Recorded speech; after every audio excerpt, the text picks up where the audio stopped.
Hi friends, welcome to Shri creation.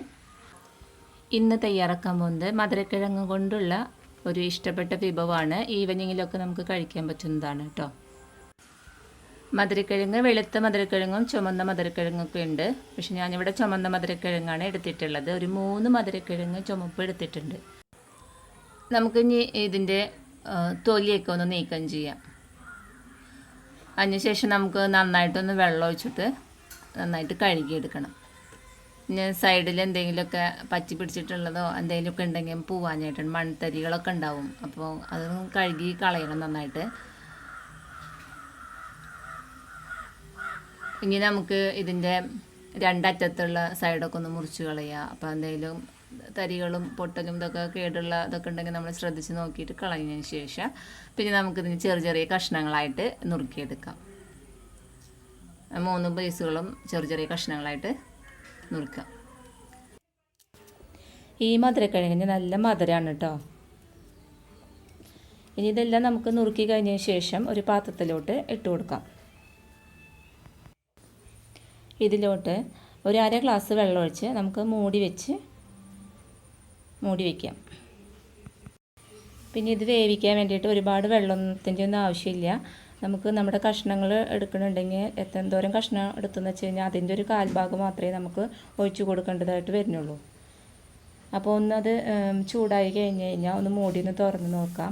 അതിനുശേഷം അതിലൊരു 1/4 spoon മഞ്ഞൾപ്പൊടിയും ഒരു പിഞ്ച് ഉപ്പും ഇട്ട് കൊടുക്കാം. ഒന്ന് കുടഞ്ഞു കൊടുത്തതിന് ശേഷം തട്ടി കൊടുത്തതിന് ശേഷം വീണ്ടും അടച്ച് വയ്ക്കുക കേട്ടോ. കുറച്ച് കഴിഞ്ഞ് നമുക്കൊന്ന് തുറന്ന് നോക്കാം. 5 മിനിറ്റ് കഴിഞ്ഞതിന് ശേഷം വീണ്ടും തുറന്ന് നോക്കുക. അപ്പോൾ നോക്കി കഴിഞ്ഞാൽ നമുക്ക് കാണാൻ പറ്റും അത് ഇങ്ങനെ ഉലർന്ന പോലെയുള്ള വെന്തിട്ട് കിട്ടിയിട്ടുണ്ടാവും. കാരണം കഷ്ണങ്ങളെല്ലാം അങ്ങനെ ഉടഞ്ഞു പോവാതെയാണ് നമുക്ക് വേണ്ടത് കേട്ടോ. ഇനി വേറൊരു പാത്രത്തിലോട്ട് 2 മുട്ട പൊട്ടിച്ചൊഴിക്കുക.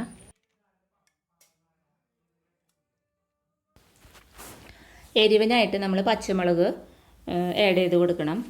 ഈ പച്ചമുളക് നമുക്ക് കുഞ്ഞു കുഞ്ഞു അരിഞ്ഞിട്ട് ഈ മുട്ടയിലോട്ട് ചേർത്ത് കൊടുക്കാം. പിന്നെ ഒരു നുള്ള ഉപ്പ് തന്നെയാണ് ഇതിലും ഇടുന്നുള്ളൂ നമ്മൾ. കാരണം നമ്മൾ മധുരക്കിഴങ്ങിൽ മധുരമുണ്ട്, പിന്നെ അതിൽ ഒരു നുള്ള ഉപ്പ് നമ്മൾ ഇട്ട് കൊടുത്തിട്ടുണ്ട്. അപ്പോൾ ഇതൊന്നൊക്കെ ഒന്ന് ബാലൻസ് ചെയ്യാൻ വേണ്ടിയിട്ടുള്ള ഉപ്പ് മാത്രം മതി.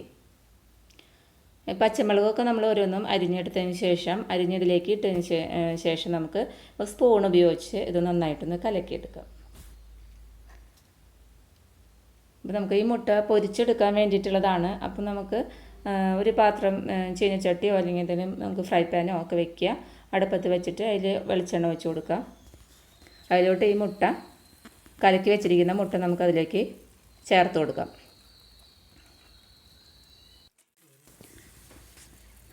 ഇനി നമുക്ക് ഇതിന് നന്നായിട്ടൊന്ന് പരത്തി കൊടുത്ത് അങ്ങോട്ടും ഇങ്ങോട്ടൊക്കെ തട്ടിയിട്ട് അതിനൊന്ന് പൊരിച്ച് എടുക്കണം. അപ്പോൾ നമുക്കതിനെ കുറേശ്ശെ നമ്മുടെ കയ്യിൽ ഉപയോഗിച്ചിട്ട് അല്ലെങ്കിൽ ചട്ടകം ഉപയോഗിച്ചിട്ട് നമുക്ക് അതിൽ നിന്ന് പൊരിച്ച് എടുക്കാം.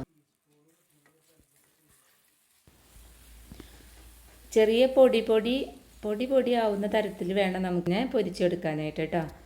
അപ്പോൾ ഈ പൊരിച്ച് കഴിഞ്ഞ് കഴിഞ്ഞാൽ നമ്മൾ വേവിച്ച് വെച്ചിട്ടുള്ള മധുരക്കിഴങ്ങിൻ്റെ കഷ്ണങ്ങൾ ഇതിലോട്ട് കുറേശ്ശെയായിട്ട് ഇട്ട് കൊടുക്കാം. ഇപ്പോൾ നമ്മുടെ മധുരക്കിഴങ്ങ് കഷ്ണങ്ങൾ ഉടഞ്ഞിട്ടൊന്നുമില്ല, അങ്ങനെ പീസായിട്ട് തന്നെ കിടക്കുന്നുണ്ട്. നമുക്ക് അതിലുകൊണ്ട് പതുക്കെ ഒന്ന് മറിച്ച് അങ്ങോട്ടും ഇങ്ങോട്ടും മറിച്ച് പതുക്കെ ഇട്ട് കൊടുത്തതിന് ശേഷം നമുക്കത് ഒരുപാട് തവണ കയ്യിലുകൊണ്ട് മറിച്ചിട്ട് ഇതാക്കേണ്ട ആവശ്യമില്ല. നമ്മൾ ചീനച്ചട്ടിയിൽ നമ്മൾ വെച്ചിരിക്കുന്ന പാത്രം നമ്മൾ പിടിച്ചിട്ട് അതിനൊന്ന് കുടഞ്ഞു കൊടുക്കുകയാണ് ചെയ്യുന്നത്. അപ്പോൾ കുടഞ്ഞു കൊടുക്കുമ്പോൾ തന്നെ എല്ലായിടത്തേക്കും ഈ മുട്ടയുടെ ഈ കൊത്തി പൊരിച്ച മുട്ട എല്ലായിടത്തേക്കും ഈ മധുരക്കിഴങ്ങിൻ്റെ ഓരോ കഷ്ണങ്ങളുടെ ഇടയിലേക്കൊക്കെ ചെന്നിരിക്കും. നമ്മൾ മുട്ട പൊരിച്ച് വെച്ച് കഴിഞ്ഞാൽ നല്ലൊരു മണമാണ്, നല്ലൊരു ടേസ്റ്റാണ് വരിക. മധുരക്കിഴങ്ങ് ഒറ്റയ്ക്ക് കഴിക്കാൻ താല്പര്യമുള്ളവർക്ക് ഒറ്റയ്ക്ക് കഴിക്കാം. അതല്ലാത്തവർക്കൊക്കെ നമുക്ക് മധുരക്കിഴങ്ങ് വെറുതെ കഴിക്കാൻ താല്പര്യമില്ലാത്തവർക്ക് അപ്പോൾ അതിൻ്റെ മണം ചിലപ്പോൾ അവർക്ക് ഇഷ്ടപ്പെടണമെന്നില്ല. അപ്പോൾ അതിലോട്ട് അവർക്ക് മുട്ട ആഡ് ചെയ്തിട്ട് കഴിക്കുകയാണെങ്കിൽ അവർക്ക് കൂടുതൽ രുചിയോട് കൂടിയിട്ട് കഴിക്കാനായിട്ട് പറ്റും. അപ്പോൾ നല്ലൊരു വെറൈറ്റി ഫുഡാണ്, വെറൈറ്റി ടേസ്റ്റിയാണ് ഇത് കഴിക്കാനായിട്ട്. അപ്പോൾ നമുക്ക് ചായയുടെ കൂടെയായിട്ട് നമുക്കിതിൽ ഇപ്പോൾ വൈകിട്ട് ചായ ഈവനിങ്ങിലൊക്കെ കഴിക്കുമ്പോൾ നമുക്ക് ചേർത്ത് കഴിക്കാൻ പറ്റിയ നല്ലതാണ്. അപ്പോൾ എല്ലാവരും ഇത് ട്രൈ ചെയ്ത് നോക്കുക.